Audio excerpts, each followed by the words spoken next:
Grüße im Namen der Vienna Design Week zu der ersten Bank Mehrwert Design Preisverleihung und zu der Keynote von Bernhard Lenger. Die Vienna Design Week läuft ja jetzt schon erfolgreich und setzt sich mit den unterschiedlichsten Formaten vom Design auseinander. Das heißt, das ist klassisches Produktdesign, das ist Industriedesign, Architektur, Landschaftsplanung, aber ganz stark auch mit den Prozessen hinter dem Design und hinter dem Designen, also den Arbeitsweisen. Und einer der wesentlichen Aspekten von Design jedes Jahr ist auch das Social Design. Mein Name ist Viktoria Hause und ich bin für den Bereich Stadtarbeit bei der Vienna Design Week zuständig, dem Format, das sich eben mit Social Design auseinandersetzt. Social Design ist ein eher größerer Begriff, der auch immer wieder ein bisschen anders definiert wird. Allen Definitionen liegt aber quasi zugrunde, dass der Mensch im Zentrum des Designs stehen soll, ob das jetzt eben ein Mensch ist, ob das eine Gruppe von Menschen ist, also eine ganze Community, ein Kretzel oder eine ganze Stadt. Das heißt, es wird für spezielle Ansprüche von einer Person oder Personen designt. Und das kann dann eben auch ganz unterschiedlich aussehen. Das heißt, es kann beispielsweise Social Design kann einen Raum gestalten, der zum Nutze von Personen dient. Social Design kann schon existierende Räume umgestalten oder neu denken. Oder Social Design kann überhaupt nur noch eine Handlungsweise sein oder eine Handlungsanweisung oder ein Prozess, wo dann gar kein sichtbares Objekt mehr da ist. Heuer wurden eben 3 Projekte im Rahmen oder von Stadtarbeit umgesetzt, die alle 3 einen unterschiedlichen Ansatz dazu hatten und alle 3 Räume in diesen verschiedenen Arten interpretiert, neu interpretiert und gestaltet haben. Wir werden diesen Nachmittag heute in 2 Teile teilen. Im ersten Teil werden wir über Social Design im Allgemeinen, beziehungsweise was Social Design ist, was Social Design sein kann oder was Social Design sein soll auch vielmehr, eben eine Keynote von einem Social Designer, Bernhard Lenger, der unser Gast ist heute, hören, der als gebürtiger Österreicher mittlerweile in den Niederlanden lebt und dort als Social Designer praktiziert und viel auch auf politischer Ebene mit Social Design täglich arbeitet und uns einen Einblick geben wird, erstens, wie politisch Social Design sein kann und wie es auch im internationalen Vergleich praktiziert wird. Nach dieser Keynote werden wir uns eben den Stadtarbeitprojekten widmen. Da werden wir zuerst von Ruth Gurban, der Head of der Sponsoring-Programm, dem Mehrwert-Sponsoring-Programm der Erste Bank, vermehrt Schönes ist, hören, wie die Zusammenarbeit mit der Vienna Design Week in den letzten Jahren funktioniert hat und warum es der Erste Bank eben ein großes Anliegen ist, Jahr für Jahr da eben diese sozialen Aspekte und den sozialen Teil der Vienna Design Week zu unterstützen. Danach werden wir die 3 Stadtarbeitprojekte, also Präsentationen von den 3 Stadtarbeitprojekten sehen, die heuer umgesetzt wurden, um dann eben im letzten Teil Ihnen den Mehrwertdesignpreis überreichen zu können. Genau. Now I'm going to switch to English because all of the teams of this year are international teams. Every team has an international part in the team, and also Bernhard is going to present his talk or his keynote in English. Yes, so please welcome with me Bernhard Lenger from Foundation.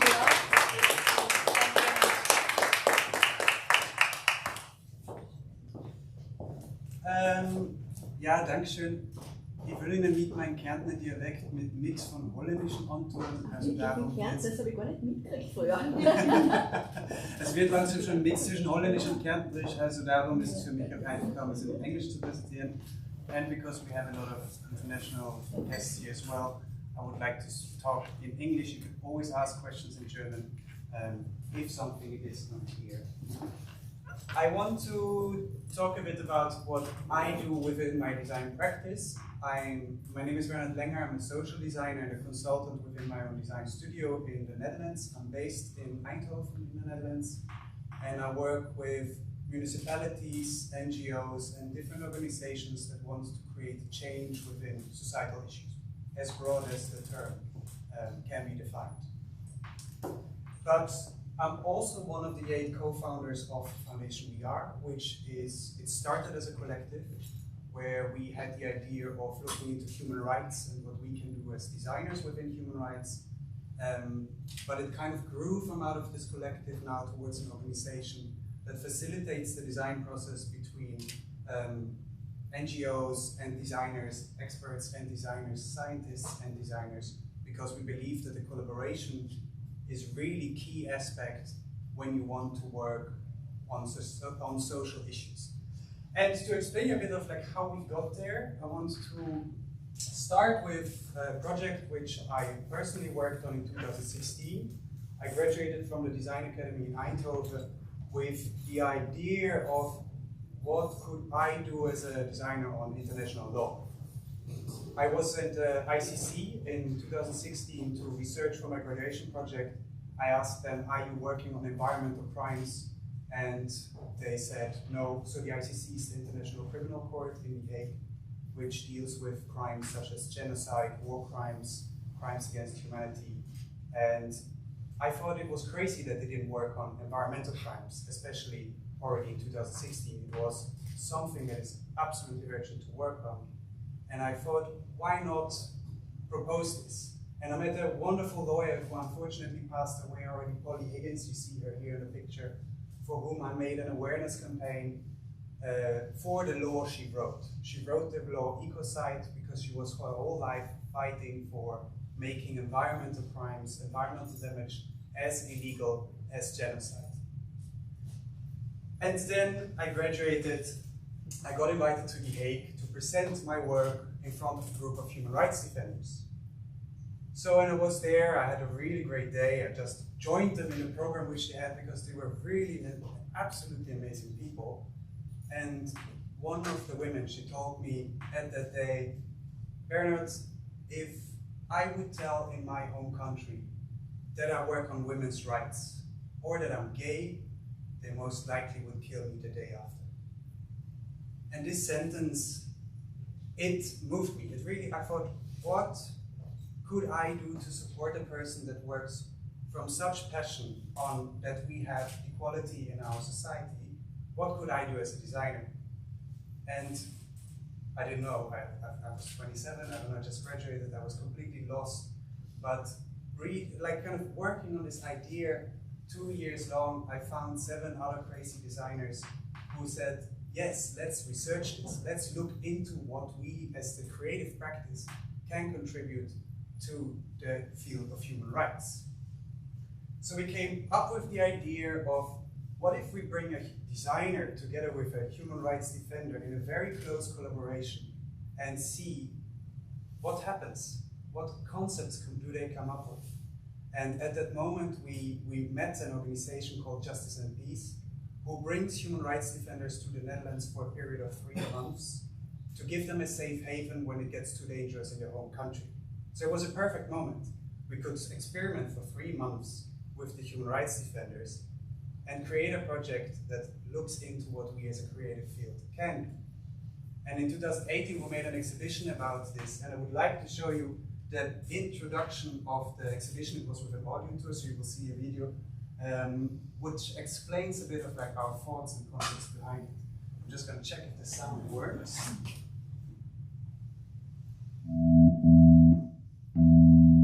In a way, our world is defined by design, since it changes the way we move, we get information, the way we talk and connect. Thanks to design, we have achieved a more practical world, comfortable world, aesthetic world. But if design can define our reality, what else can it do for our future?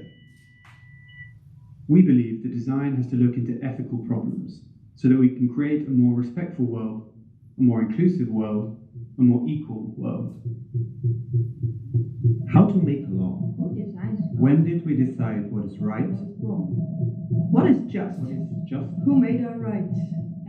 Rights. What are our rights? Equal rights. Human rights? 70 years ago, the United Nations published the Universal Declaration of Human Rights, which outlines the essential human rights and freedoms. On the eve of its acceptance, the world heard it for the first time from the voice of Eleanor Roosevelt, human beings are born free and equal in dignity and rights.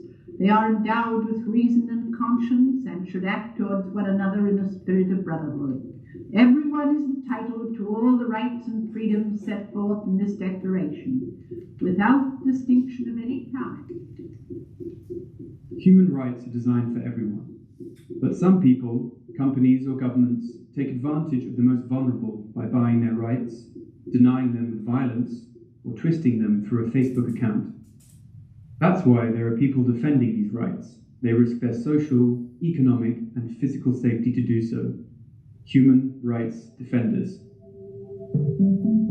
We are Maxime Benvenuto, Jella van Eyck, Cornelia Dimitrov, Ricardo van Lutterveld, Bernhard Lenger, Luc Andrea Barati, en Hanna van Lutterveld. In the past 6 months, we have worked with 7 human rights defenders from Mexico, Sudan, Burundi, Colombia, Russia, Kenya, and Nicaragua. We made this exhibition to share our stories. So the project was 6 months in total, but we of course had different periods of when we worked together with them. And what came out of it was 7 proposals, 7 concepts which we can use within the human rights field. And at this moment when we worked on it, we really thought we have something very crucial here that we can build on, that we can further investigate. And the concepts that have been created are really specifically to the case of human rights defenders. And I would like to show you 2 of these cases. One of them is, the next one is between Jella and Lucia, and they are working on enforced disappearance in Mexico, so the kidnapping of people which just disappeared. And as a context of it is, the problem with this in Mexico is that maybe there are no images existing of the people who are there, or you have a small passport picture of the person which disappeared. And as some of us as designers know, if you scale up a small picture on an A2 to make a poster to find this person, it doesn't really look like the person. So in that sense, once the person disappears, also all trace of their existence disappears. And Jella looked together with Lucia into how to give a face back to the people. Article 3. Everyone has the right to life, liberty, and security of person. Jella van Eyck works together with Lucia. Her son disappeared in 2013. Together with the mothers of other victims, she started a collective to take action. On the screen, you see headline images covering Mexico's enforced disappearances. Then lose their freedom to begin with. Then they lose their lives. And then they lose their identity. It's like they were never on this planet. When you lose your identity, it's the last human right that you can lose. In the center of the platform, there are 2 representations of Mexico that are found in the media. Which would you choose? You can pick one postcard. There's a really big contrast between Mexico as a holiday destination and the shocking stories I read from Lucia. The current media coverage about enforced disappearances doesn't create enough empathy to raise international awareness and motivate real action. Jella proposes a new film format that shows the identity of a victim in another way.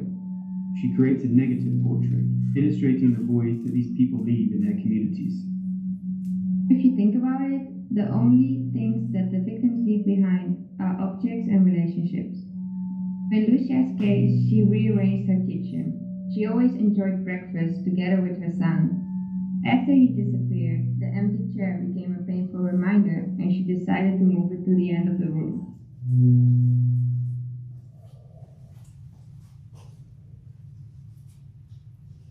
So in a way, Jella used design objects to represent the person, and it gives a completely new meaning to how we can communicate empathy or how we can communicate about somebody's life.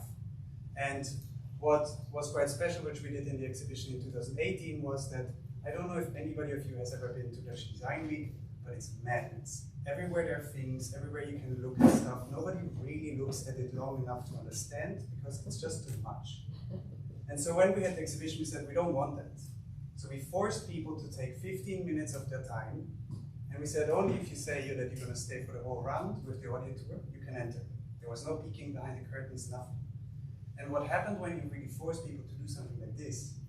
Some people cried, some people were really devastated about the stories they've heard, but it created something that they would never have in another exhibition. So that really the sense of storytelling is an important part in, I think, what we have to do as well as designers, and especially as social designers. And I would like to show you another project which is from Andrea Baraldi and Madea from Sudan. She's a journalist. And they were talking about cultural differences and how you can represent them. Article 2. Everyone is entitled to all the rights and freedoms set forth in this declaration, without distinction of any kind, such as race, color, sex, language, religion, or other status. Andrea Baraldi works together with Madiha, a journalist and human rights defender from Sudan, who promotes freedom of expression and equality. Sudan has a multitude of communities and tribes. However, only one of them is in control of the political power and the media. For this reason, the rest is left in poverty and isolation. But although these communities share the same struggles, they are unable to work together because cultural differences get in the way. In order to start a conversation between them, we need a space for connection where all the communities are equally valued and represented. Look at the illustration on the table. To achieve this connection, Andrea proposes a mobile exhibition which travels through the streets of the communities and stages the diverse cultural identities of Sudan. The model in front of you is made to test out ways of exhibiting. You can try it for yourself. To achieve mutual understanding, I believe it's important to reveal similarities and differences on a human level, starting with everyday things, like slippers and tableware or food. But then the question is, how do you represent everyone equally? On the wall, you can find Andrea's investigation into the complexity of curating an ethnographic representation. The way we talk about and display cultural identities often creates hierarchies. It's important to be aware of how these narratives are created. For example, by excluding certain objects or by giving a specific title, or even by how the visitors move in the space.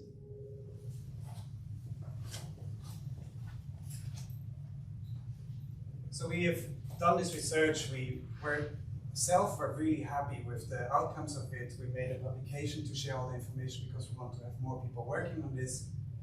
But something missed. We never could realize the projects because we didn't have the people to actually bring it in place. It was just us, the designers, who were just starting, and the human rights defenders who were struggling already enough, so they couldn't really realize these design proposals. And that is something that when we thought about how can we change this in the future, because we want to work on it, but we don't want all of it just to be ideas.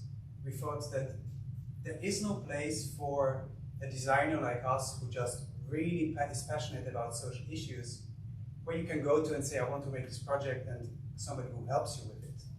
And well, as designers, we thought, well, if it isn't existing, then why should we create it?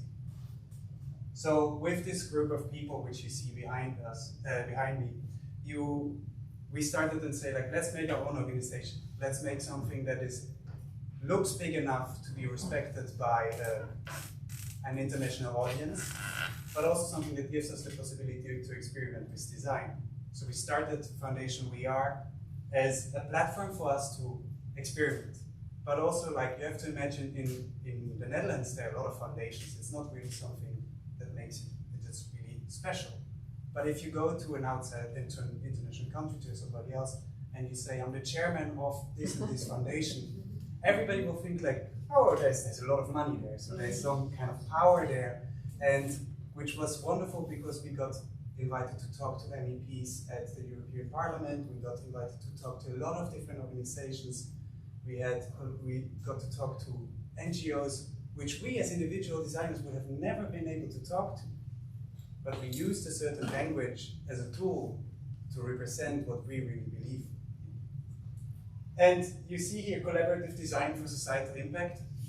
We had a year of heavy working on human rights issues, and we thought we want to create this platform for collaboration. But at that moment in time, in 2019, in the Netherlands, everybody was talking about impact. Design has to have impact there, and it's great. And we kind of tried to be a bit humoristic and cynical of ourselves. So we made the exhibition, We Are Societal Impact. And I would like to show you again the introduction video of our exhibition.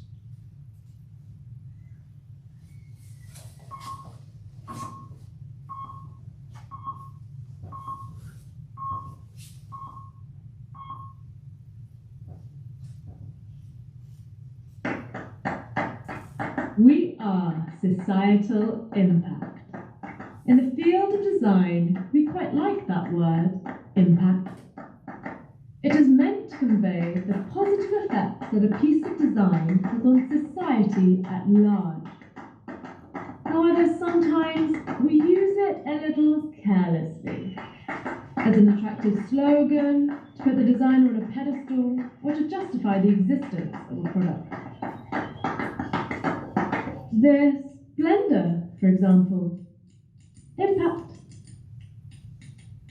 Still, many creatives do have the urge to contribute to society.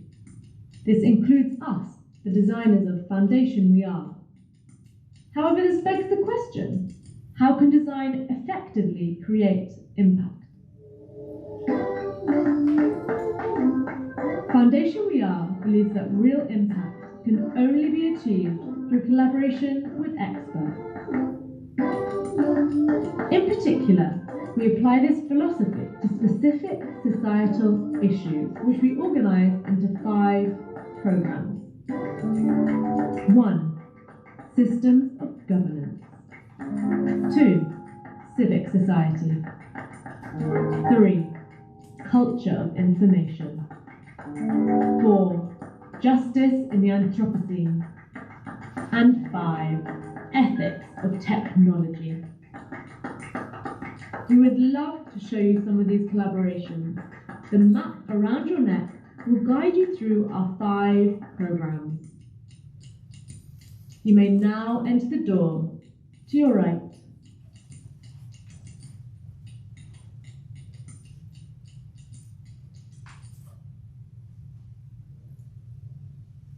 So what we did is kind of, these programs, they didn't came out from nowhere. It was a reflection on what we did with the Human Rights Project. We saw that these 5 core topics that the projects were all about were actually areas that we as designers should work on. But people think, what do you do when you work on policy? And you have to understand that not only physical things are designed, but also the way of how we structure our society. It is also designed, maybe not by designers, but somebody thought about how it should be. And we thought, why should we not as designers contribute to that, at least to help? So that's what we made for ourselves within the foundation. And just to quickly highlight of what each of the programs is actually about. So we have Justice in the Anthropocene. What is actually just when we as humans are the most influential factor in our society, in our world? What does justice then mean, and how can we work with communities that are suffering from what is currently happening in our Anthropocenic world? Civic society, we work a lot with educational organizations. How can you redesign the classroom? How can you redesign the way of how we teach and share the knowledge in our society? Systems of governance, it's a lot about policy. How do we design how we structure, how we live? Cultures of information, I think that's one of the parts that a lot of designers already work on. It's about media, how do we consume information, and how do we actually present it. And ethics of technology is a part that is especially about, we can create all kinds of technology, but should we?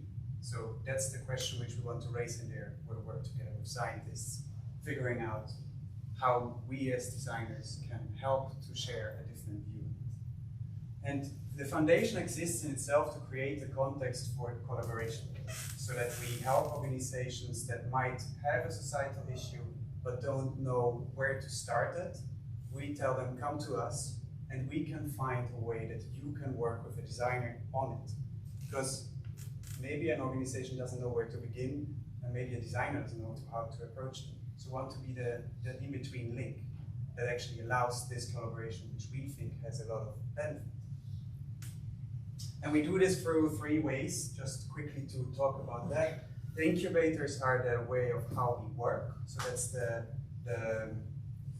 collaborations between experts and designers. We have, for example, now an incubator running with Free Press Unlimited, where we bring a designer together with an independent media journalist from Nicaragua and let them experiment and develop a tool that helps the journalist. And so we set up these collaborational periods with organizations that brings the expert and the designer together. We do a lot of trainings to make people understand what social design is, what design thinking is, with schools and with museums, for example. We had it lately. And we are building a community around the foundation of designers that can take action, because ultimately it's not us who should design everything, but we really want to empower a lot of other people. And why do we believe it? Why do we really believe that this should happen? How does social design actually currently take action? I want to break the bubble and unfortunately tell you I'm always getting very unpopular if I say this. Designers are not going to solve the world's problem. It's really something that we have created within the design scene, that we are the problem-solving profession, and I really don't believe it. So, sorry. Because if you look at it, the problems are so complex. To say that we as designers are the ones who are going to solve it, it's just simply impossible, because you need other people. You really need a massive amount of people to address topics such as climate change. You cannot solve it as a designer alone. And why I chose for this picture is because Kees Dorst, a researcher which writes a lot about frame innovation, which is a design methodology, he described current problems as the Gordian knot. I don't know if you know the mythology around it. It's a knot that's so tightly woven that you don't know where it starts and where it ends. But if you pull on one string, you actually just make it worse. And that's a bit of how current societal issues are, because if you start somewhere, you just might make it worse. Also, we as designers. But we can contribute, and I think that's something which we shouldn't forget, because just because we can't solve it doesn't mean that we can add something to it. It takes a lot of people to address these issues, and I think that's we should keep at heart for us as designers. Because when you look at how problems are structured on a policy level, now that's where I'm fascinated about, so I will be not too much in detail because people usually find it boring. If you look at research of how policy is actually defining, or some researchers defining problems within the policy level, you have on the top left corner, you have simple problems, because you have a lot of information and we all agree that it should happen. So, because we had a lot of great times with vaccinations, if we know the vaccine works, everybody agrees on it, what the government should do is, let's start a vaccination program. Great, we all agree, done, problem solved. If we slightly disagree that the vaccination might work, we actually get an ethical problem or ethical issue because we don't have consensus. We have a lot of information, but we don't agree. So at that point, what we as designers could do is to start to communicate, to start to see what each party thinks and try to create a dialogue. But that's also something maybe a sociologist might be better than as a designer, someone who actually can really dive into different cultures and ideas. When we go on the lower corner, we have scientific issues. If we know we agree there is an illness, we need a vaccine, but we don't know how it works, well then we have to have scientists who develop it. So that's then from that level you can just create a research project that actually looks into what are the possibilities there. And then we get to the fun part, because we have no consensus and no information. That's what Kees Dorst, the researcher, calls wicked problems.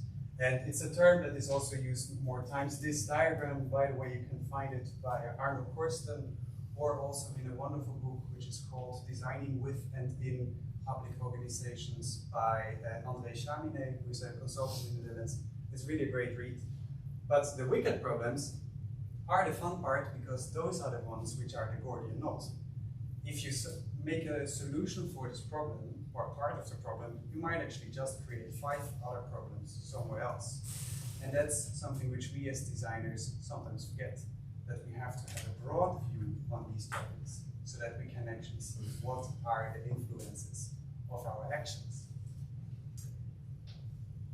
And these are all the wicked problems that currently are there. I think we are very familiar with a lot of them. And it will, as said, it will not take only designers to solve them or to approach them at least. It will take a lot of collaborations between professions. And because I thought it's already quite dry, I want to give you, after this slide, I want to give you some examples. The reason why I think that designers can contribute to these topics is that because what we are very good at is creating empathy between people, so we can communicate like what we try to did with the Human Rights Defender project. We can communicate stories, and we are masters of creating desire. We can design something that people start to want. So why should we not design the desire for change that is positive for our society? I think that's something when we visualize the possibilities, people might also become less afraid of the change that could and should happen. And as said, I want to give a few examples of what is currently happening within the social design field.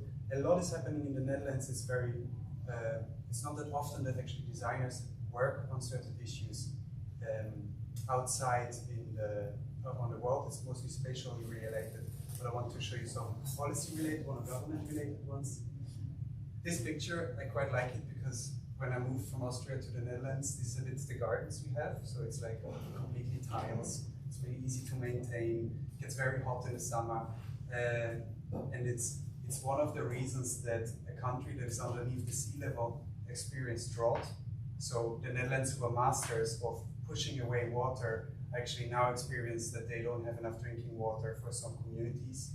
Of course, the problem is bigger. It has to do with intensive agriculture of pumping away water, but it's such a crazy way of making your public environment, your own garden, that when it rains, the water just goes away. It goes in sewers and it cannot penetrate the ground. So the cities actually have the problem to get rid of these tiles, because you can't really tell somebody you have to make your garden different if they really like tiles in the garden. So what some organizations thought about is, like, what if we make it a championship? What if we make it the Dutch championship of taking out tiles? So they started this national program of like, which city can take out more tiles? And they gave the tools to the municipality and said, like, let's try to make people want to take out tiles. We made it as easy as possible. So when you had a stack of tiles, you could call somebody, they come pick it up. And it became a public game. And it actually works quite well because the cities are promoting it very well. But on the hand of, you create one problem and you create one solution, you create another problem. I recently talked to somebody from the municipality, Leiden, I think it was, and they were wondering, it doesn't work in our city. Nobody's coming to the events, nobody's doing it. What are we doing wrong if it works in all the other cities? And there were some researchers who worked on this, and they said, like, they talked to people why they are not coming to the events. They said, like, well, we can't really open the envelope. So they send out all their letters in envelopes, and the people were like, oh, it's probably advertisement, so they just threw it away and they never read it. So what the municipality then did is very simple. They just didn't send it in envelopes anymore. They just said A4 folded. It's also cheaper, it's also better for the environment, you don't have more paper. You just send an A4, and when a person takes out the A4, the first thing you do is you open it. So the kind of a step to read it became so low that the municipality actually saw that people then showed up and that people will do things. And this is a small design question where we as designers can help. So it's really, it's a fun thing of that you have problems stacked in problems, and it gets very interesting as a designer to work on.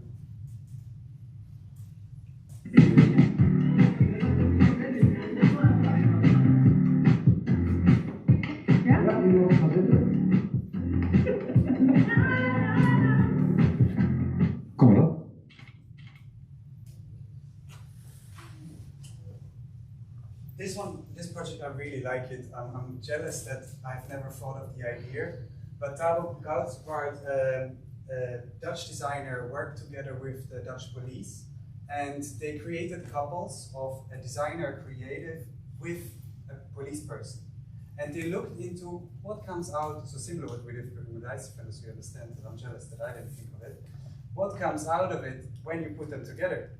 And the designers just went on tour with the police people. So they were just seeing like what are they doing, how do you address people, and they actually came up with quite a lot of ideas of how to address really important issues within the police work. How do you address discrimination, not only between police people and the public, but also within the police force yourself? And how do you make that discussable, understandable by a broader audience? So this left one you see, like the can from Fidesz, they made audio recordings where you could listen to misunderstandings of other police people. And this allows you to have a tool to discuss actually what is happening between a group. And it's so easy to just listen to it and to have the dialogue that you think of it, why did nobody actually do it before? Because to talk about it is really difficult. To start the conversation is really, it takes a lot of courage. But if you have something that you can listen to and you can experience, that conversation becomes easier. And on the right you see a project which is from Shai together with a police person. They were wondering how they can enable the police woman in that case to communicate with people who didn't speak their language yet, who just came to the country, and how can they explain what the police does? Because the police in the Netherlands has quite an interesting task. I don't know actually how it is in Austria anymore, but there they are also trying to prevent a lot of things. So they have a community policeman, which is only in one neighborhood and knows everybody. So they try to solve the problem that when you don't speak the language, how do you explain that I'm not here to punish you, but I'm actually here to work with you and help you to get into the community. So they made this box where they could, with pictograms, explain what the police does. Because when you don't understand what the language is, then you can at least try to show through pictures, through images, what the task of the police actually is. And it's so simple in that way to create different ways of communication that it works very well in the execution of it. And then I'm going outside of Europe. I'm going to Kuala Lumpur, Malaysia, where I've just recently heard about this project, and I find it really fascinating of what a community can do. The University of Malaya, in that case, they had the problem that the public waters in the campus are polluted. So how can they solve the problem that you can't swim in these waters because they're just too polluted? So they came up with the idea of the water warriors, where everybody in the community got a role, from the cleaning personnel, to the director of the university, the professors, the students, visitors. Everybody had a role in taking care of the water. And they used citizen science methodologies so that we can create science projects together with people to allow them to be aware of the status of the water and to contribute to making the water more clean. And what happened over time is that people started to clean up the water by themselves. So after a few years, the dream of the director, at least that's what I heard, was to swim in the waters. And after a few years, he actually could, because the water was clean, made through the community. And then the university thought, great, we have a concept, let's expand it. Let's put it in 40 different locations because it works. It never worked. It didn't work in any other location because you can't replicate something that is so community bound. You can't copy the concept there because the people are different. And that's something that they forgot. So you have to build up the community to actually take care of something step by step. You can't copy one-on-one something to another place. And then I want to go to this project, which I want to talk a bit more about. And I'm sorry, I know it's a lot of projects after each other, but stay with me. I find it quite fascinating since this project addresses something that it's quite shocking when you hear about it. In the Netherlands, you have 12,500 homeless teenagers, and it's not only people who live on the streets, but it's also people who don't have a home, so who travel from one friend to another because it's not good at their parents anymore, or they have troubles with public organizations. And when you are in between age around 18, I think, to 21, you don't get the same support as a full adult homeless person. So you get 200 euros with which you have to live, but then you can't rent a house, you can't do anything that would be in any way possible for anybody who would get more supportive. The Bouwdepot, which is the project called, which I want to show you quickly about, is, I find, a very incredible experiment. They gave five teenagers who were previously homeless a basic income of 1,050 euros. So it was based on trust. They could do whatever they want with it. They had to make a plan of how they would like to develop over the year. But furthermore, they were free to do whatever. And while maybe the first imagination of people were, yeah, but they might just go and party and spend it and go crazy. A lot of the young people are saying, like, I want to get rid of my debt. I want to make my house that I can live in it. I want to, because they were not homeless anymore. They experienced homelessness and then they actually managed to find a house. So that they could get back on their feet. So that it is kind of an experiment which is now in the Netherlands of how can a basic income work. And why I think this project is something that everybody should know about is that Manon van Hoekel and the organization Homeless Youth Netherlands, they have made it so visible. They have shared the story in such a good way that now several municipalities are actually implementing such a system. They are giving a basic income, Eindhoven, where I come from, they are giving a basic income to 40 young children, which are young teenagers, which allows them to get back on their feet and really develop themselves. And it's even discussed on a ministry level, so that how can you make this a national program? And I think that's something that what we as designers can do is we can start experiments that are so small that we can execute them, but show the potential of it and create the desire that this should be a national thing. And it's scary times. Everybody's afraid of change. Everybody is, when you look at the news, you don't know what to do. And I think this is something which we have to be aware of, something that we have to somehow not deal with it, but we have to just be truthful that if you're afraid, then that is the case. But that we should really try to create ideas that can help other people to imagine what's the difference or the possibilities for the futures are. Because this is something which a person, an architect, told me the other day, who worked a lot with the ministry. He said, we will have to design things that we have never designed before. So we should also stop maintaining systems that don't work, but actually design new ways of how these systems can take place. And I find this such an inspiring way of thinking, because when we constantly try to fix the systems that actually don't bring us further, just we stop maintaining them and we reimagine them and try to see what can actually be done. So let's create a lot of meaningful collaborations between different experts and designers. And if anybody of you thinks now, I would love to start a collaboration with a designer, I have no idea how to start. Foundation guys here, we're really happy to help you. And that is also everything I want to talk to you about today. I know it was a lot. Yeah, you can ask some questions if you want. It can be in German. But thank you so much for listening.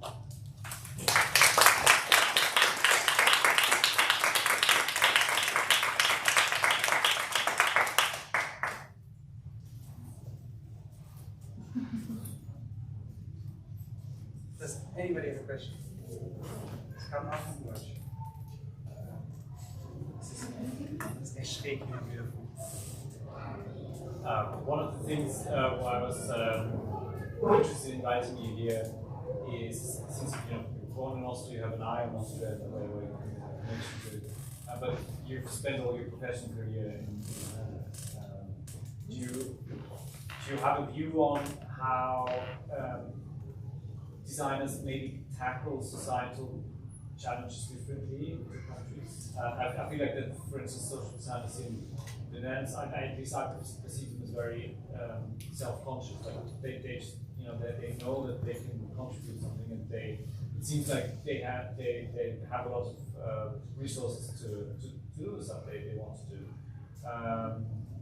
In Austria, sometimes it feels like you have to justify yourself for doing a project where it's not quite clear how you will make money. I think the difference between Austria and the Netherlands, I think it has to do with mentality, because when I proposed to work in international law in the Netherlands, they were like, oh, this sounds interesting, I'm really curious where you will end up at, but sure, go ahead. And I have the feeling that in Austria people would be more like, yeah, but is that still design?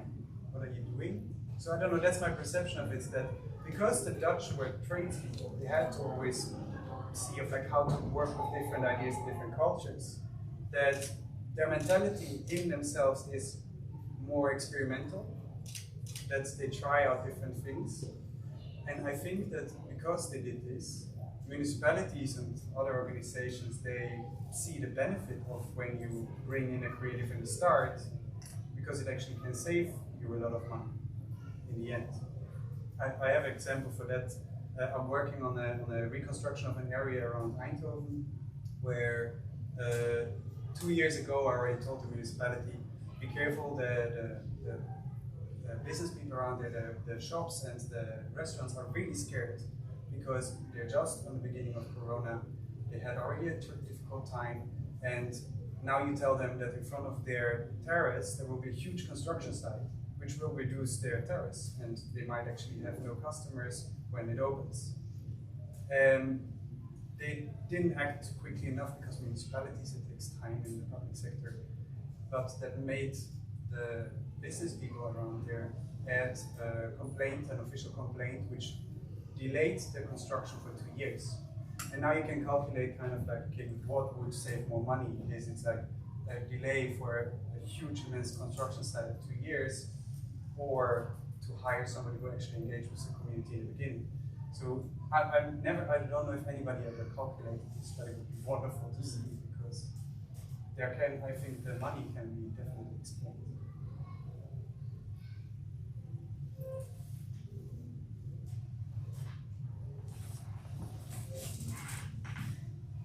And I don't know, I think in Austria we work as social designers too much in public space, but that's just my own feeling. As opposed to what? Go into government, go read policy papers and tell them what has to be done differently. Because it's also just a system that needs to work and needs to be designed differently. But what I recognize is that this, for me, it's a new development of understanding how a designer, if you say social designer, is working, because I think it's a very political way what you are doing. The decisions and the projects, the decisions you make and the projects you're working on is a very political, all of them a very political impact. And so this goes, I think, further, it brings more responsibility. So it's not just to be a designer, you are much more than a designer when you are working on projects like that.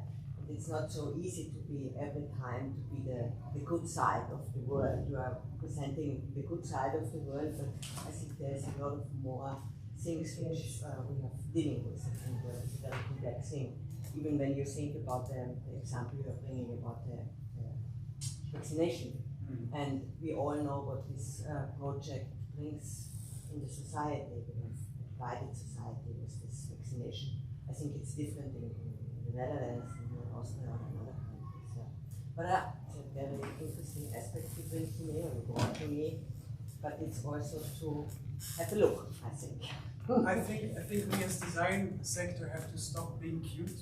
We always make things really nice and beautiful, and everybody is happy with everything we do. But I think we have to start being critical these things that are happening. And I agree. This is the I think everybody has to think about what we have to do. And social design is, of course, a step in this direction that we are thinking about the human being, you know, of course. But you have, again, it's a very political thing, and I think this is to discuss also on other layers, with other impact. It's not only design or social design. I think much more. The examples of the vaccinations are more just like of how policy defines problems. So it's more that it's not the way of how. Yeah, but I think I miss a lot of this when you discuss things. Not the media. I'm not in this thing. But I think this is maybe we make this a bilateral discussion here. I don't know what the others are thinking, and we have a lot of program too. Yeah.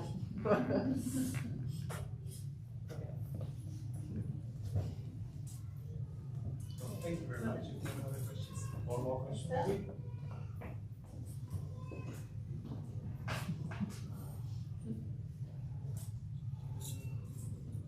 Well, then, thank you very much. You're very welcome.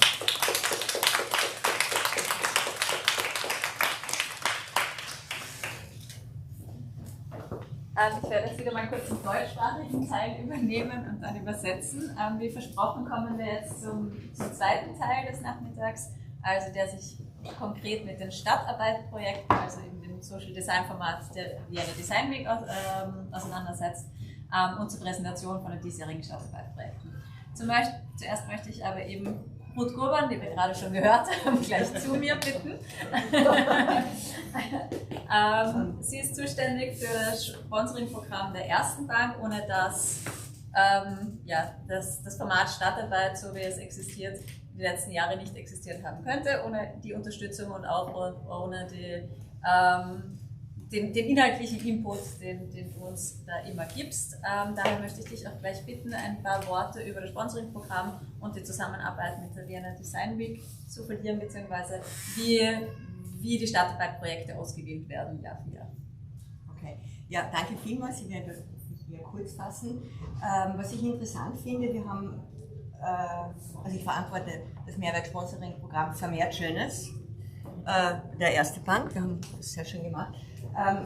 Die Arbeit bei uns im Programm hat immer zwei Aspekte. Das heißt, wir haben auch einen Blick auf das Soziale und eine gute Kombination in der Verbindung zwischen Kultur und Kunst und dem Sozialen ist eben Social Design. Und wir haben vor 10 Jahren, 2012, ich habe das heute nachgeschaut, haben wir angefangen im Rahmen der Vienna Design Week, damals noch mit der Lili Holland, haben wir dieses Format entwickelt und zwar genau mit diesem Impact des Social Designs. Wir hatten davor, ich habe gesehen, Carte Blanche, jetzt wieder eine Carte Blanche, da haben wir Projekte unterstützt, die in einem Zusammenhang mit Carte Blanche waren, aber wir haben das dann eben inhaltlich umgeändert und wollten das weiterentwickeln. Und vor 10 Jahren war Social Design noch nicht so bekannt, wie das jetzt ist. Also wir waren so richtig Grassroots auf dieser Ebene. Und 3 Jahre später haben wir dann den Preis auch noch initiiert. Und der Hintergrund zu diesem Preis oder zu dieser Arbeit mit dem Social Design ist auch, dass wir einfach der Sache auch ein Gesicht geben wollten. Und mit einem Preis kann man das gut machen, weil die Social Designer haben das dann auch in ihrer Biografie drinnen, über einen Preis spricht man etc. Also da haben wir irgendwie, glaube ich, die letzten 10 Jahre ganz gute Arbeit geleistet, damit es in der Öffentlichkeit auch und zwar jetzt nicht in der Fachöffentlichkeit, sondern in der allgemeinen Öffentlichkeit, auch einen Stellenwert oder einfach mehr Bedeutung bekommt. Wobei ich finde, dass es immer noch viel zu wenig Bedeutung hat.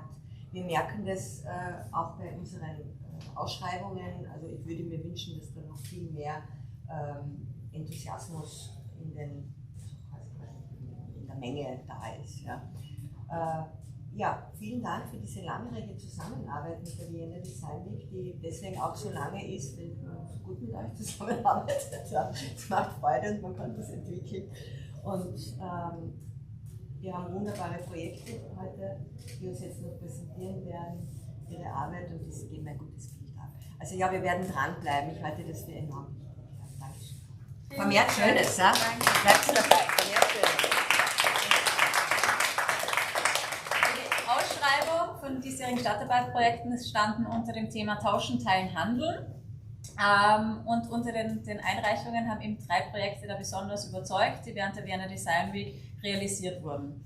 Tauschen, Teilen, Handeln deswegen, weil der 6. Bezirk dieses Jahr das Fokusbezirk ist und der natürlich ganz stark von Handel geprägt ist. Also allein durch die Marilferstraße, den Naschmarkt, war das eben das Thema. Aber wir haben natürlich auch in der Ausschreibung stark darauf hingewiesen, dass Tauschen, Teilen, Handeln jetzt nicht immer ein Austausch von Waren gegen Geld sein muss, sondern dass eben auf viele Ebenen darstellbar ist, auch von immateriellen Gütern, von Austausch. Genau, und ich möchte jetzt eigentlich gleich damit anfangen, die ersten Projekte vorzustellen. Ich würde sagen, ich bitte gleich Alexandra zu mir. Genau. Genau.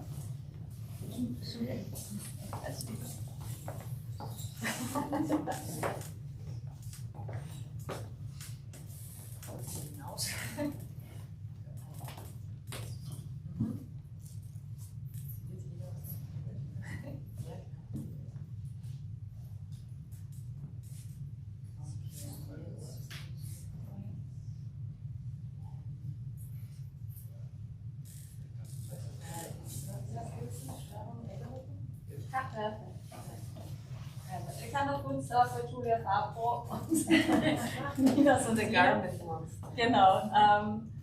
Stellen jetzt das Stadtarbeit-Projekt Dare to Share and Wear Marine. Hello, yes, we are the ones going into public space. So, this president picture.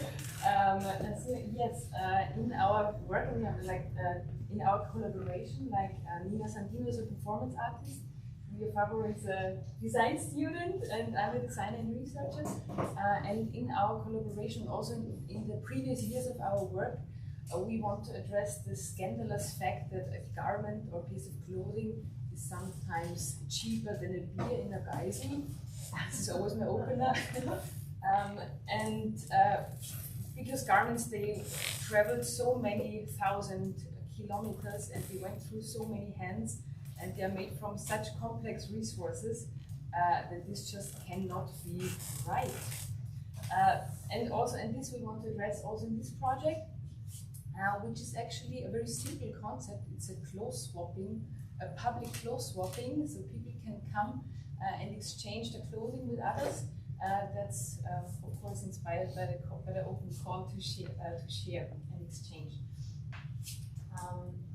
And we decided this would make the most sense in public space. We call it the Eldorado of fast fashion, Marilferstraße. And we did our idea was a mobile intervention, so in a way we can grab the fast fashion shoppers from where they are out there. People that we might not be able to reach within an enclosed space. So what we tried out, what we wanted to achieve is to create a space for critical reflection and collaborative action. So the clothes exchange was in a way only a catcher to go deeper into the conversations with people we encounter on the street. And one of the very simple tools was we invited them to write a farewell letter to their garments they were donating in order to think about, okay, why is it I don't need it anymore, and why did I thought I needed it in the first place? So this is, for example, a letter for kurze blaue Hose. I will just read it out as one example. It's liebe kurze blaue Hose, ich gebe dich mit einem Gefühl von Wehmut weiter. 100-mal wurdest du getragen, weil du mir im Sommer ein gutes Gefühl gegeben hast. Ich hoffe, dass du in Zukunft nochmal 100-mal getragen wirst. Dein Volker. Pflegetipp und Stilempfehlung geht ab April. So this is one of the rather positive examples. So this was a garment that was worn several times. In opposition to this one, which is a summer dress, it was worn 0 times because it was a klassische Fehlkauf, she called it. This was a kind of simple tool to engage people in the conversation about why we need so much clothes, why we buy them, why we discard them, why we dispose them, to open up the conversation about it. And we were officially registered as a protest in public space, which had some bureaucratic benefits, but of course we also wanted to enforce the political aspect of it, because we didn't want to be a market stand, how the police tried to call us. So yes, so we had in a way a workshop situation. You might have seen the vehicle in front of the building.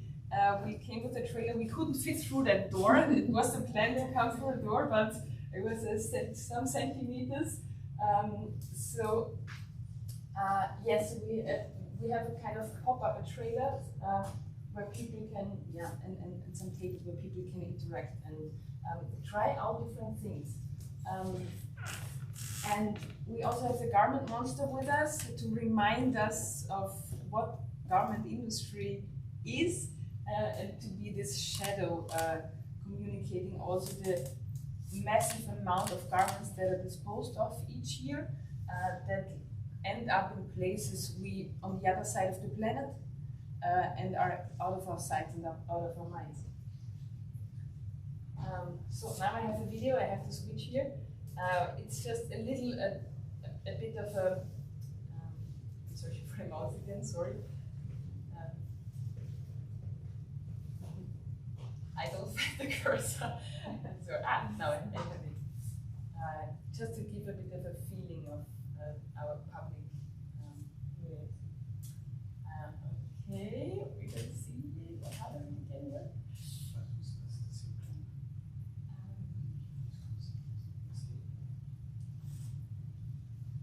Okay. I'm sorry, this is technical issues.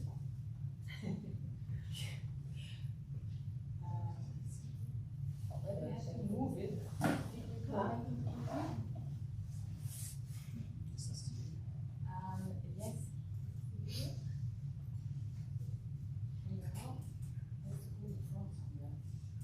Yes, hello. Yes. Okay, we managed. Start. Yes. So there's some incredible numbers. How many tons of textile waste occurs in Austria daily? It's several hundred tons. 17 of these are recycled or go to second-hand market, and the remaining 83% is burned, which I didn't even know a year ago. But this is only one of the aspects. Of course, we wanted to talk about to people also, and wanted to open up some alternatives of how to kind of get rid of this idea of getting rid of your clothes and buying new ones. And this was the idea of the clothes swapping. So it's really about creating some attraction point in public that's maybe a little bit different to the voting stands you see now. We also provided tools for people, so it was not only about swapping the clothes and the conversations, but we also wanted to give some possibilities or options of learning how to repair your things also. So people, today for example, Nina repaired a hole in the armpit of a passenger. Yesterday I was defuzzing a pullover of another visitor. So it's really about learning very low threshold, some of those techniques also. It's not rocket science, we heard already today. So, and that's why we want to make it accessible to people. So, and that's why we also kind of encounter them in public space and not in an expert environment. Yes, several people writing farewell letters for their pieces. Yeah. They already talked about everything I wanted to talk about the video now. Seems like people liked it. Yes, yes. And there were interesting conversations that people, this idea of just exchanging with other people, sometimes people didn't even know the concept, and there was even they would have to buy something or they have to bring something that it's of the same value. So also to understand that you just can take something and that this is, if you use it, it's already enough effort done. That was interesting to see how economic the way of thinking is if they are going on, if they're working on. This is the example I was mentioning. It's the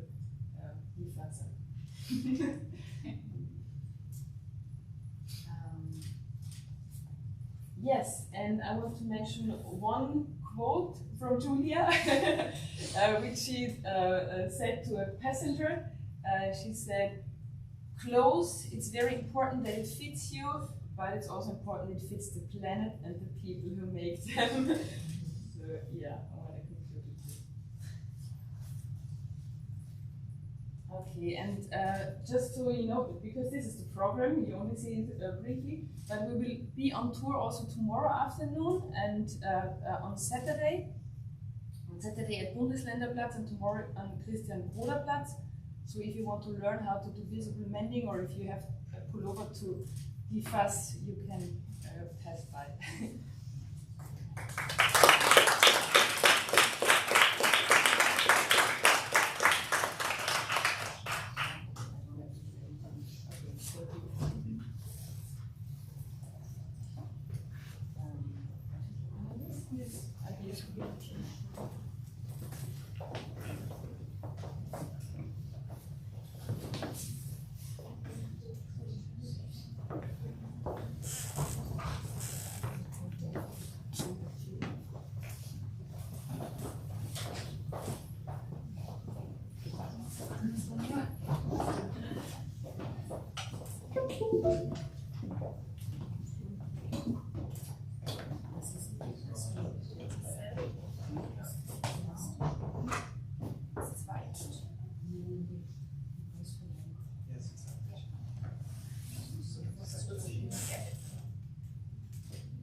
We are Pia Brandl, and this is Barbara Kreisert, and we are part of the architecture office at the department. We made this project together with Tia Deutinger. She cannot be here today, unfortunately. But usually we are dealing with or having projects that deal with architecture, and we combine them with visualizations, mappings, and research. In all kind of scales, from small interventions up to global planning. And we did this maps from the district. We can also distribute them now, or you can get them later. You can give some away if people want to have it now. Yes, exactly. And we are welcome to the expo area, because we declared the main idea of the project was that we declare the district to an expo area. And the idea dates back to 1851. There was the first expo, Weltausstellung, was held in London in Crystal Palace, and 20 years later it came to Vienna. And these early fairs provided the starting point for economic globalization, which we experience now every day. Like global players compete with local shop owners, retailers, and restaurants. Our project wants to invert the idea of a big world exhibition and turns it into a local fair. So we want to highlight the specialties, the potentials of the existing in the area, in the district, and the whole district should become an exhibitor.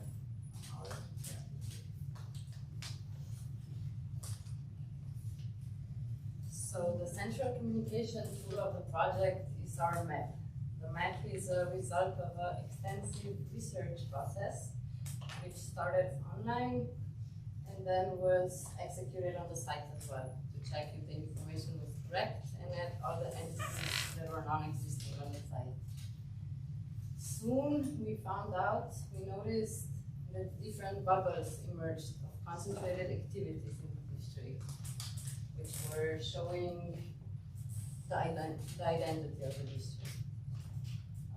The bubbles we as well compared to the statistics of the whole Vienna to find out the exceptional concentrations. So for example, the gold mile, we see the two bubbles upstairs. and the furniture area, as well as the Kunst area in the Stumpfergasse, are quite characteristic for the district. But when we zoom in, we also see the individual actors that are specific to the district, as well as some connections. So, for example, the Werkstätten Hof is already cut off. It's a wide concentration of activities in Mollergasse. We can see the cluster dedicated to the gaming subculture near Ottobrauergasse. That's, yeah. So one of the conclusions that we could draw was that a gold mile was a lot stronger before. There are some actors that are moving to the first district today to find better opportunities. And we see that there's a letter missing, so it's getting smaller. On the other hand, we have Galerien in the Stumpfergasse. A lot of them are quite new, so we concluded that this is the direction that the district is going into. On the back side of the map, we have an index of altogether 850 entities, which can be used for the residents to find the specific businesses in their areas.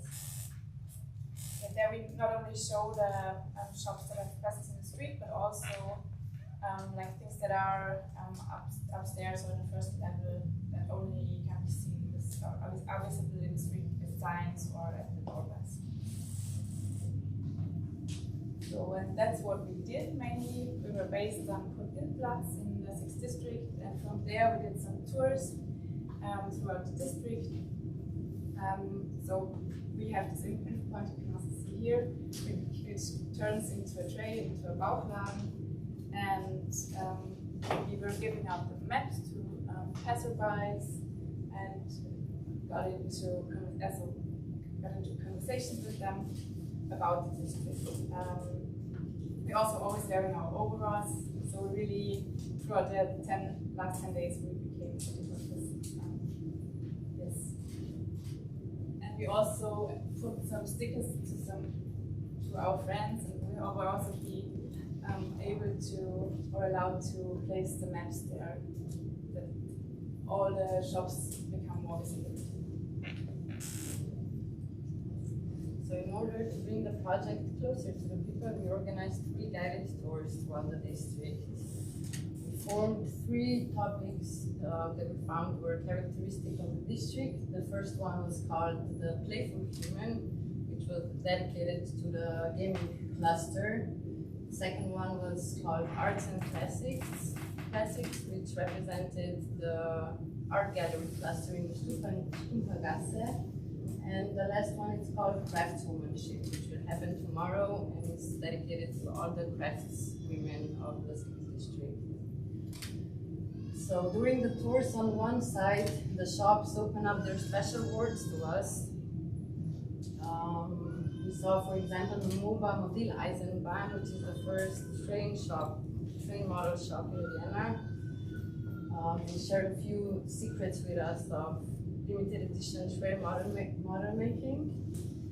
But on the other hand, we also got an insight into the social structures and connections of the district. For example, Galerie, Kras and Vote were quite familiar between each other, and especially Atelier Vote explained to us the social dynamics of the district, connections that were formed. How she's caring about the neighborhood and tries to bring good people into the street actually. And our tours usually end at gastro points, so we can initiate a public discussion. Yes. Tomorrow will be our last tour. It will start at 4. Is it correct? Yeah, and I think that's how we are happy to invite you for that. So thank you. Sorry?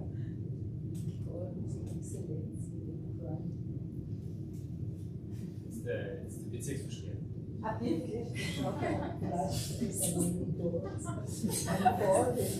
Der schaut schon weg.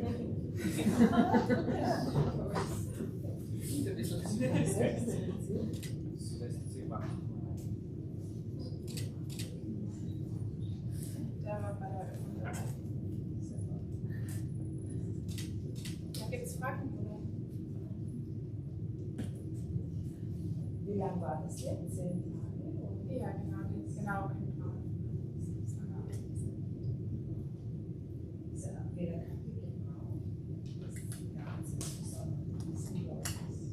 Also der Prozess geht auf jeden Fall schon sehr lange. Also ich glaube, wir waren fast auch eine Woche lang oder eine knappe Woche wirklich auch vor Ort zum Checken und Aufnehmen.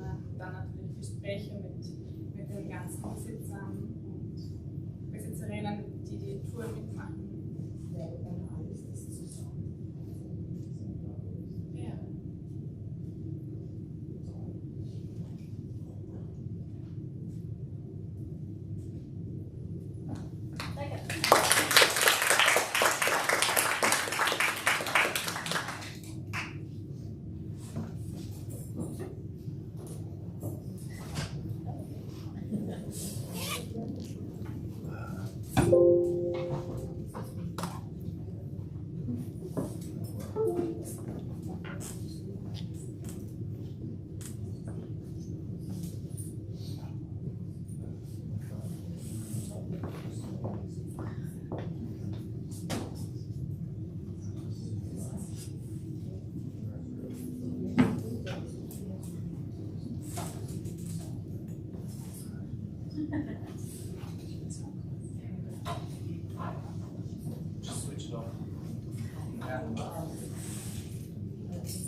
Hi.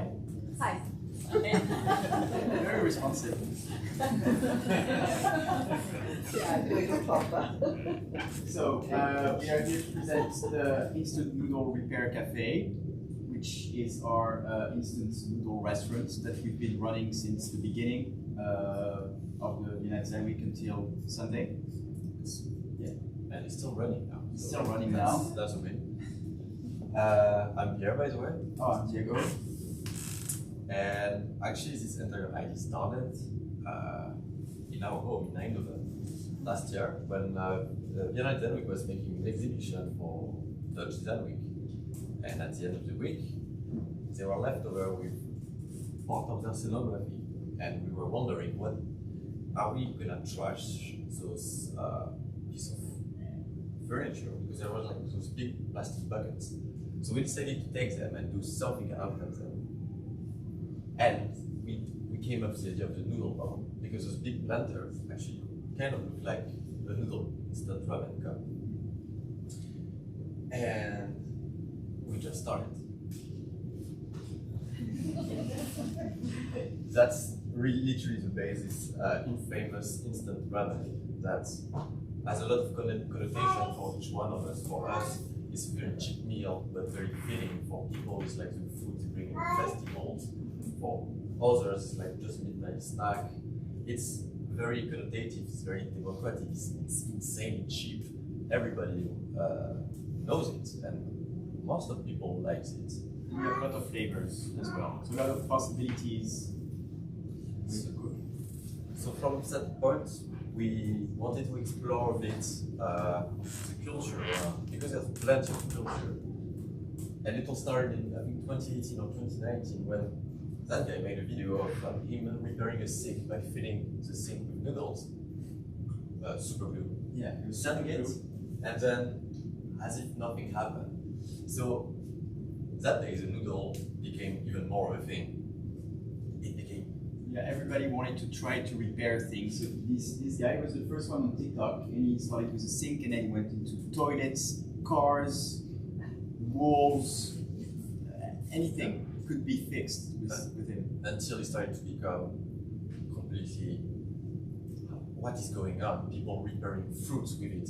It has become very much sideways. But it's still food. And it's still very basic food. Just like ramen, you put in hot water and you give spices, a bit of oil that are inside the pack, and you have a ready-made meal. But it can be better. And the internet is filled with homemade recipes of people making it like proper dishes, like high-end. So we decided to make that restaurant as a tribute to ramen and also a space for conversation around it and explore all that culture around it. But we needed help because we didn't want to design an entire restaurant, which is actually a lot of things. So we invited a list of guest designers from all over the world and gave them the challenge to get inspired by noodles and make us some accessories for the restaurant. From trays, bowls, chopsticks, bowls, colanders, lamps, everything. we basically sent them a shopping list and we're like, this is what we need, and we're like, just do one of these items. And everybody just did different things, which was really nice. And to pay even more tribute to this DIY trend, every morning we come up with in our right to the trap to go to noodle. Every morning we scroll YouTube and Reddit and other social media like that, and we get inspired by a recipe, a custom recipe. For instance, some crazy ideas. Yeah, we did noodle sandwich, noodle pizza, noodle carbonara, noodle noodle quesadillas, noodle dumplings. Yeah. And so this is the guy that made the trash can. He also cooks a lot, and he decided to make noodle quesadillas. So that was our dish of the day on Tuesday. And the thing is, like, you can't have a new idea. I had the idea, like, great, it's what if we put noodles into dumplings? I Googled it, of course someone did it before me, but it's fine, it's part of this very big, larger community. And while not forgetting the repair aspects of the noodles, that was an image of our first workshop, which was on Wednesday? Tuesday. Where Diego started to repair the space where we are, because some pavement started to go up, so he just resealed the pavement while using those noodles and soup glue. And we had also some triangle ships, so I did terrazzo with it on top of the noodles. So also upgrading the space. And that's gonna stay like that forever. It's gonna stay forever, yeah. But we've been running the bar, the restaurant for more than a week now. Yeah. And we've experienced some unexpected events, such as we didn't know there was a school. Our neighbor is literally a school, so we became the first school food supplier. And actually, this afternoon, the teachers started coming. So we had 3 teachers. They were very critical, asking all the questions. So yeah, we are the suppliers of food. So the lunch rush became a thing every day. And our entire restaurant is based on, there's no fixed price. Everything works on donation, and we did it as a bit of an experiment for us to see how people will react, because it's something considered very cheap.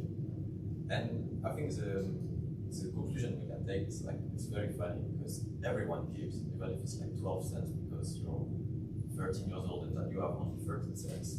But it's fine because older people who have a bit more coins are going to give you more. So everything balances out in the end. And we break even every day. We break even. Yeah, like you have some people that are paying for the school students. So you can say the same. Yeah. And that's it. That's our restaurant, which is still gonna be running till Sunday. So yeah. And today was very, very spicy noodle, and tomorrow the recipe is not tomorrow morning. Will not tomorrow morning. And if you have recommendation or suggestion of a recipe you would like us to do, you can tell us, and we'll be very happy to try it out. Maybe. We're running out of ideas. Never. Thank you.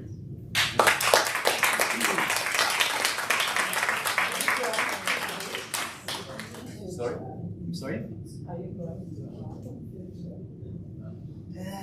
We got that question already. We don't know. So, I mean, it's fun to do, but also I really like making furnitures, and I'm not a very good cook, and I'm not very good at serving drinks. So I don't know if I will do it again. Maybe I'll come back to the Netherlands and like I wish I could be cooking noodles right now and see you next year. But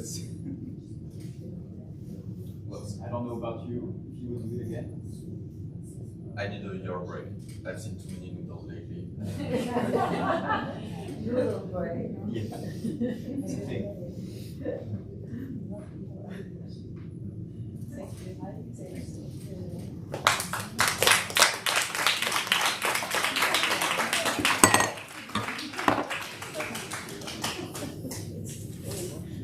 Sorry.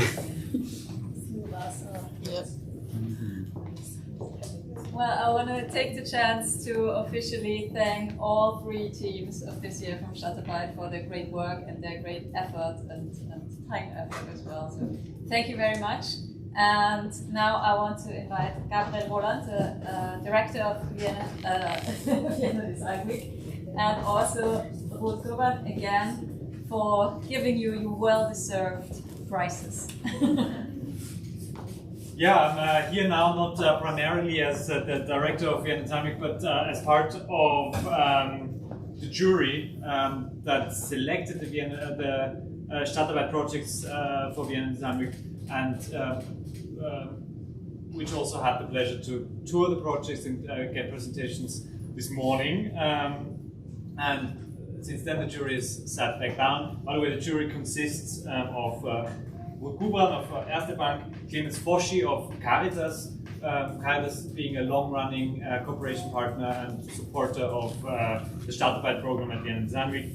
Martina Frühwitt, a representative of MA19, which is responsible for architecture and the design of cities, design of Vienna in the city government. Ronja Grossa of IDRV, Institute of Design Research Vienna, who's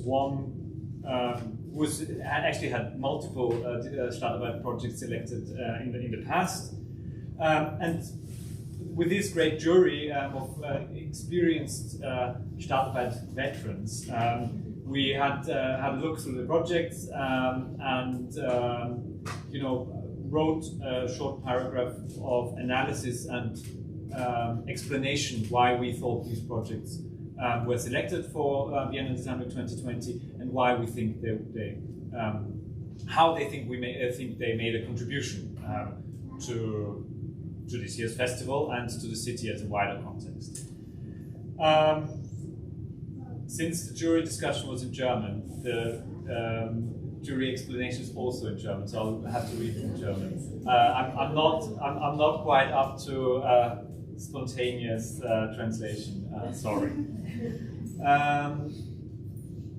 Bei Pia Brandl, Barbara Kreitscher und Theo Deutinger von The Department und ihrem Projekt Expo Exchange Potentials wurde durch genaue und akribische Vorarbeit eine gute Visualisierung der im Fokusbezirk beheimateten Betriebe geschaffen.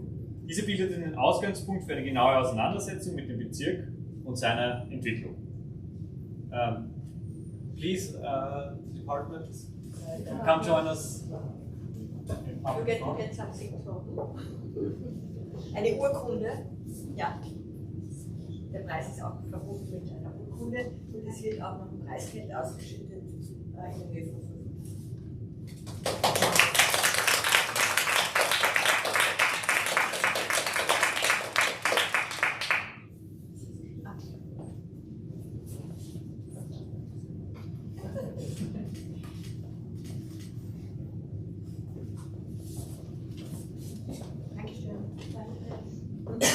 We know it's much more effort than we can pay, but thank you very much.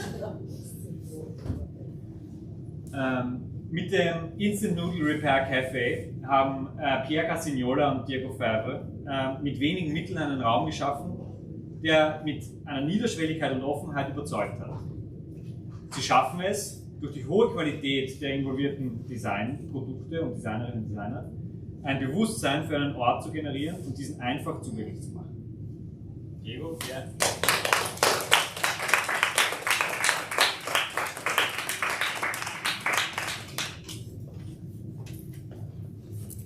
Thank you very much. It's combined with 1,000 euro. And I love you. Thank you.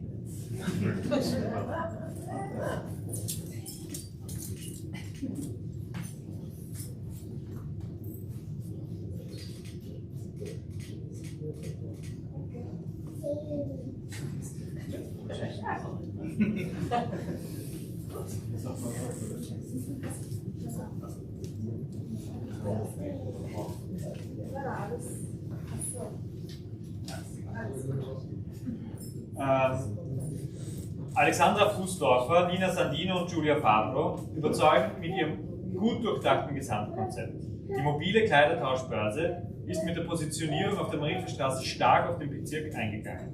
Das einfach verständliche Konzept zieht sowohl shoppingbegeisterte als auch konsumkritische Personen an. Sowohl die visuelle Umsetzung wurde als wohl überdacht erachtet, als auch die reflektierte inhaltliche Auseinandersetzung mit dem Thema gelungen. Bitte.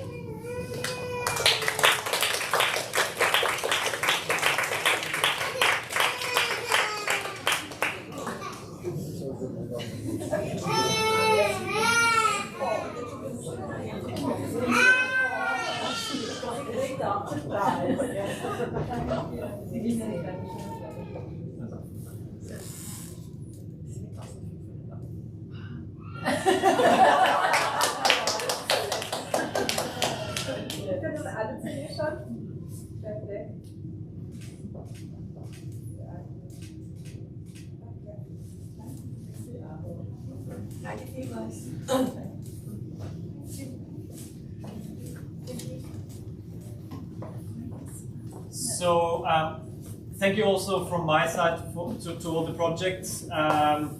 Thank you to Erste Bank for making this possible, for beyond the price that we're given now for funding the projects so that they can even start working, and for adding a very valuable part to Vienna Design Week as a festival.